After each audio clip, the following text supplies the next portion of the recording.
नमस्कार दोस्तों, मैं हूँ कोमल शर्मा।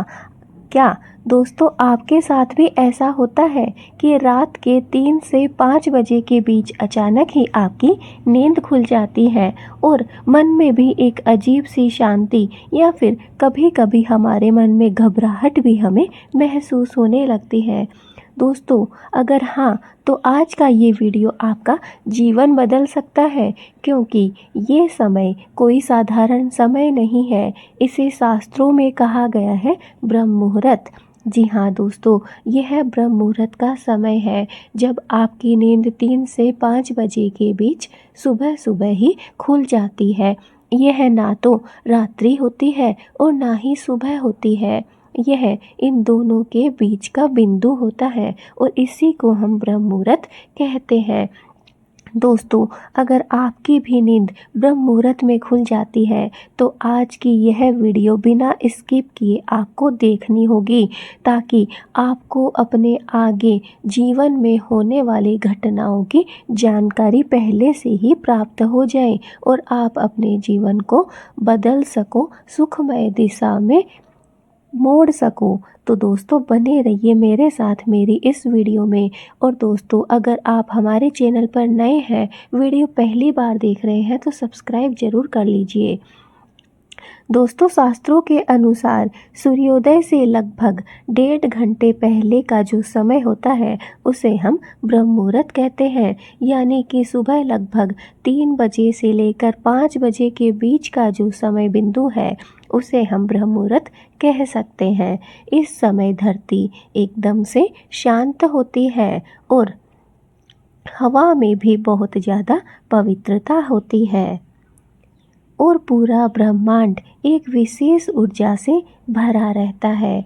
जी हाँ दोस्तों, यह वह समय है 3 से 5 बजे का जो समय है, इसी समय को हम ब्रह्म मुहूर्त कहते हैं। और इस समय जो हमारे आसपास का वातावरण है वो बिल्कुल शांत होता है। पूरा ब्रह्मांड है उसमें एक विशेष तरीके की ऊर्जा फैली हुई होती है।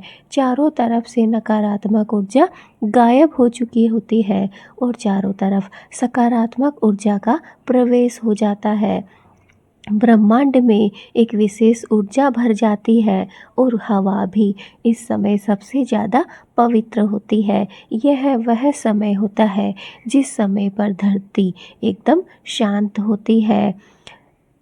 दोस्तों 24 घंटे में से अगर देखा जाए तो यह 1-1.5 घंटे का समय सबसे शांत समय कहा जा सकता है और इसी समय को हम कहते हैं ब्रह्म मुहूर्त। दोस्तों यही कारण है कि बड़े बड़े ऋषि मुनि, साधु संत और योगी तपस्वी भी इसी समय साधना किया करते थे, क्योंकि दोस्तों इस समय जो पवित्रता होती है वह हर समय नहीं होती है।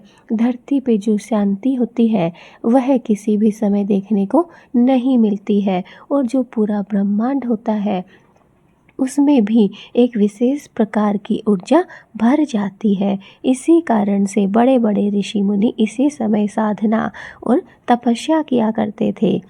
दोस्तों दिन भर हमारा मन हजारों विचारों में उलझा रहता है। दोस्तों अब आप सोच रहे होंगे कि क्यों ब्रह्म मुहूर्त में ईश्वर जल्दी सुनते हैं, इसका क्या कारण है, इसके पीछे का रीजन आप ज़रूर जानना चाहते होंगे। तो चलिए मैं आपको बताती हूँ। दोस्तों हमारा मन दिन भर हजारों विचारों में उलझा रहता है। वो विचार अच्छे हो सकते हैं या बुरे हो सकते हैं, लेकिन हर एक मनुष्य के मन में विचार अवश्य आते हैं। लेकिन ब्रह्म मुहूर्त में दोस्तों ना तो कोई शोर होता है, ना ही कोई भाग दौड़ रहती है और ना ही कभी किसी से कोई दिखावा होता है, क्योंकि इस समय पूरा संसार नींद में डूबा रहता है, सोया रहता है। इस समय कुछ विचित्र प्राणी ही उठ पाते हैं और ब्रह्म मुहूर्त का फ़ायदा उठा पाते हैं। जिन्हें ईश्वर स्वयं चुनता है वही लोग इस समय उठ सकते हैं। बाकी पूरी दुनिया, पूरा संसार निद्रा में डूबा रहता है। इसी कारण दोस्तों इस समय कोई शोरगुल नहीं होता, कोई भागदौड़ नहीं होती और ना ही किसी से आगे निकलने का कंपटीशन इस समय दिखाई देता है। दोस्तों सिर्फ आप और आपका ईश्वर, आपकी आत्मा और परमात्मा। इस समय मन बहुत शुद्ध होता है और अहंकार भी सोया हुआ रहता है और हमारी जो आत्मा है वो इस समय जागृत होती है। इसीलिए ब्रह्म मुहूर्त की प्रार्थना सीधे ईश्वर तक पहुंचती है। जी हाँ दोस्तों, यही कारण है कि हमारी मनोकामना इस समय जल्दी पूर्ण होती है। इस समय अर्थात ब्रह्म मुहूर्त में ईश्वर हमारी प्रार्थना जल्दी सुनते हैं। इसके पीछे यही कारण है। दोस्तों अगर इस समय आपकी नींद खुल जाए तो आपको क्या संकेत मिलते हैं, कैसे आप समझें कि ईश्वर के संकेत आपको प्राप्त हो रहे हैं, क्या क्या संकेत इस समय आपको मिल सकते हैं, चलिए जान लेते हैं। दोस्तों बहुत से लोग पूछते हैं मेरी नींद रोज़ 3 से 4 बजे क्यों खुल जाती है।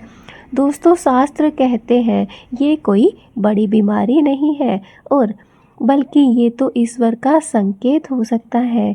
संकेत कि अब आपके जीवन में कुछ बदलने का समय आ गया है। संकेत कि ईश्वर आपसे संवाद करना चाहते हैं।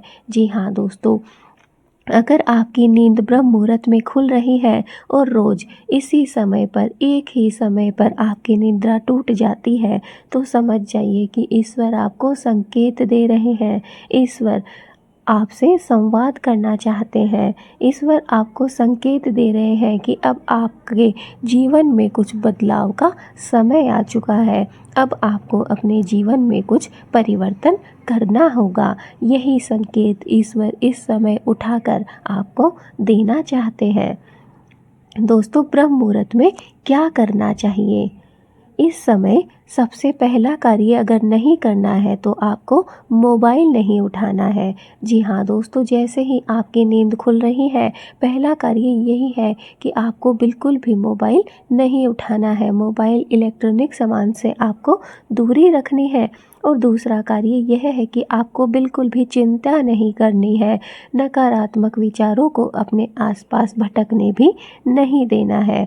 बस आपको शांत होकर अपनी आँखों को बंद कर लेना है या फिर ईश्वर की तस्वीर के सामने बैठ जाएं। देखिए दोस्तों, शुरू में अगर मैं आपको कहूँ कि आप शांत रहिए और अपनी आँखों को बंद कीजिए, ईश्वर को याद कीजिए, तो ऐसा संभव नहीं है। मैं जानती हूँ कि ऐसा करने में ईश्वर तक आत्मा को परमात्मा से जोड़ने में बहुत समय लगता है। एक दिन में हमारे जो विचार है वो बदल नहीं सकते हैं। हमारे मन से नकारात्मक विचार जा नहीं सकते हैं। इसलिए दोस्तों आप उठकर शांत होकर अपनी आँखों को बंद कीजिए या फिर भगवान की आपके घर में कोई भी तस्वीर हो, जो भी आपके इष्ट देव हो, मूर्ति हो, फोटो हो, तस्वीर हो, जो भी आपके पास में उपलब्ध हो, आप उसके सामने हाथ जोड़कर अपनी आँखों को खोलकर सिर्फ उन्हें देखिए, ईश्वर को देखिए और बैठ जाइए। और अब जानिए सबसे महत्वपूर्ण बात, ब्रह्म मुहूर्त में ईश्वर से क्या मांगना चाहिए। जी हाँ दोस्तों, बहुत से लोग, वैसे तो मैं जानती हूँ कि हम सब की बहुत सारी इच्छाएं होती हैं, बहुत सारी मनोकामनाएं होती हैं, लेकिन फिर भी आपको ईश्वर से क्या मांगना है। चलिए ब्रह्म मुहूर्त में ईश्वर से जो मांगने योग्य 5 सबसे शक्तिशाली चीज़ें हैं उनको जान लेते हैं। सबसे पहले है सुबुद्धि। जी हाँ दोस्तों, सबसे पहले है ईश्वर से मांगना है तो वो है सद्बुद्धि, सुबुद्धि। क्योंकि गलत निर्णय पूरा जीवन बिगाड़ सकते हैं और सही बुद्धि गरीब को भी समृद्धि में बदल सकती है। बस इतना कहिए, हे प्रभु मुझे सही और गलत में अंतर समझाने की शक्ति दीजिए। बस पहला जो आपको मांगना है वो है सद्बुद्धि। सुबुद्धि, अगर आपकी सुबुद्धि है, आपकी बुद्धि सही है, सही निर्णय लेते हैं आप, तो दोस्तों यकीन मानिए आज नहीं तो कल आपकी किस्मत बदल जाएगी, जाग उठेगी। लेकिन वहीं अगर आपके फैसले लेने गलत हैं, फैसले लेने का जो तरीका है वो गलत है, तो दोस्तों यकीन मानिए सब कुछ होते हुए भी कुछ भी हमारे हाथ में नहीं रहता है। दूसरा आपको मांगना है मन की शांति। आज सबसे बड़ी बीमारी मन की अशांति है। अगर मन शांत है तो दुख छोटा लगने लगता है। इसी समय कहिए, हे प्रभु, मेरे मन में से जो भी डर है, क्रोध है, चिंता है, उसे दूर कर दीजिए। जी हाँ दोस्तों, दूसरा अगर आपको कुछ मांगना है तो वह है आपके मन की शांति। अगर आपका मन शांत है, आपके मन में ना कोई डर है, ना कोई क्रोध है, ना किसी के लिए किसी बात की चिंता है, तो आप सबसे सुखी इंसान हैं। नंबर 3, पापों से मुक्ति। हम जाने अनजाने में बहुत सारी गलतियां कर बैठते हैं। ब्रह्म मुहूर्त में ईश्वर से क्षमा मांगना बहुत फलदायी होता है। सच्चे मन से हाथ जोड़कर कहिए, हे प्रभु, मुझसे हुई हर भूल के लिए मुझे क्षमा कर दीजिए। जी हाँ दोस्तों, तीसरा कार्य यही करना है कि आपको अपने पापों से मुक्ति लेनी है। प्रभु से हाथ जोड़कर जो भी गलत कार्य जाने अनजाने में आपसे हुए हैं उनके लिए क्षमा मांगिए। नंबर 4, परिवार की रक्षा। अपने लिए नहीं, अपने परिवार के लिए मांगिए, क्योंकि निस्वार्थ प्रार्थना ईश्वर को सबसे ज़्यादा प्रिय होती है।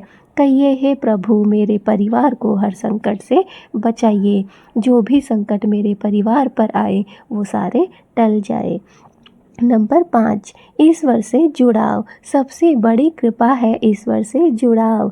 इस समय बस कह दीजिए, हे प्रभु, मुझे अपने चरणों में स्थान देना। यही प्रार्थना जीवन का सार है। जी हाँ दोस्तों, अगर आपकी नींद ब्रह्म मुहूर्त में खुलती है तो इसे अभिशाप नहीं, वरदान समझिए। रोज नहीं तो हफ्ते में कुछ दिन इस समय ईश्वर को याद कीजिए। यकीन मानिए आपका जीवन धीरे धीरे बदलने लगेगा।